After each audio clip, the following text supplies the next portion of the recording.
安隊相信，一位出色嘅領袖需要由小培訓，所以民安隊少年團成立嘅宗旨就係鼓勵青少年善用餘暇，透過有益身心嘅群體活動同紀律訓練，學習有用嘅技能，藉此建立自信心、責任感、自律同無私嘅服務精神，成為未來領袖同負責任嘅公民。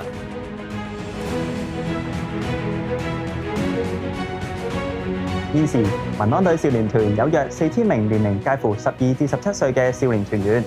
少年團講求團員嘅紀律，所以每位團員都要學習中式步操。訓練嘅過程中，強調團隊嘅服務精神，律己自強。目標係要互相成為團隊嘅學習榜樣，同時提升對國家嘅歸屬感。除咗固定嘅集會同埋活動，總部每年都會為佢哋舉辦多方面同民安隊工作相關嘅訓練班。例如山嶺安全及搜救、急救、挺溺、人群管理同埋升旗等。而為咗鼓勵團員精益求精，團內設有唔同嘅軍階同埋獎勵計劃。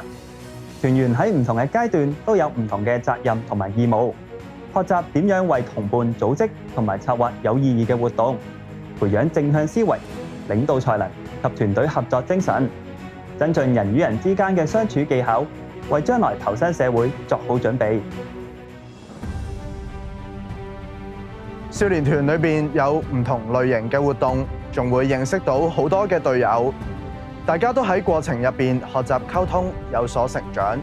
我哋定期會有集隊，除咗學習無人機操作、VR 體驗，仲試過一齊行山露營，試過行到好攰，身心俱疲。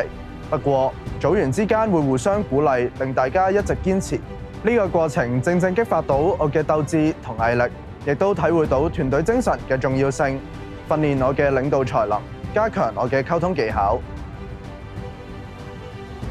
參加少年團令到我對國家有更多認識。我哋會同內地青少年交流，舉行營火晚會，互相學習，提升國家歷史同公民意識。仲會參與政府舉辦嘅考察團，認識國家喺唔同領域嘅發展。去天安門參與升旗儀式，去長城感受風土情懷。學習升旗係我喺民安隊少年團生涯入面最漫長同難忘嘅經歷。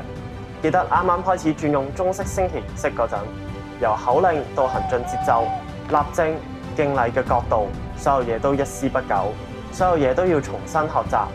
經過我哋不斷嘅練習，參與5.4升旗內部選拔，有幸被選中成為5.4旗手。喺民安隊嘅升旗訓練，培養咗我哋嘅國民質素，建立公民意識。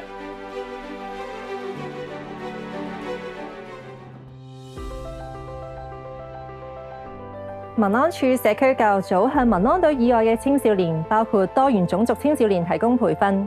民安處亦會向社區提供有關公民教育同公共安全意識嘅訓練，當中包括應急準備、山嶺活動安全同基本求生技能等。希望透過各項培訓活動，令青少年，尤其係多元種族人士更加認識民安隊嘅工作，讓多元種族青少年一同持續學習同發展，從而融入社區，增強歸屬感。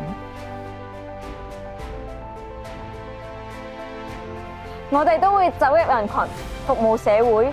每逢公眾假期，香港嘅山頭都會熱鬧起嚟。我哋會進行郊野公園巡邏，向公眾宣傳行山嘅知識，同時提醒郊遊人士注意山嶺安全。好似我第一次交場就遇到清明半日特別更，呢個機會對於少年團員嚟講係非常之罕有㗎。當日沿途仲有好多嘅街坊為我哋打氣添，呢度帶俾我好多一啲普通人未必可以嘗試嘅特別回憶。正係呢啲嘅體驗成就到而家嘅我。縱然我仲有好多嘅進步空間，但我相信只要努力，總可以成長，成為一位更加出色同埋成熟嘅人，為社會作出更加多嘅貢獻。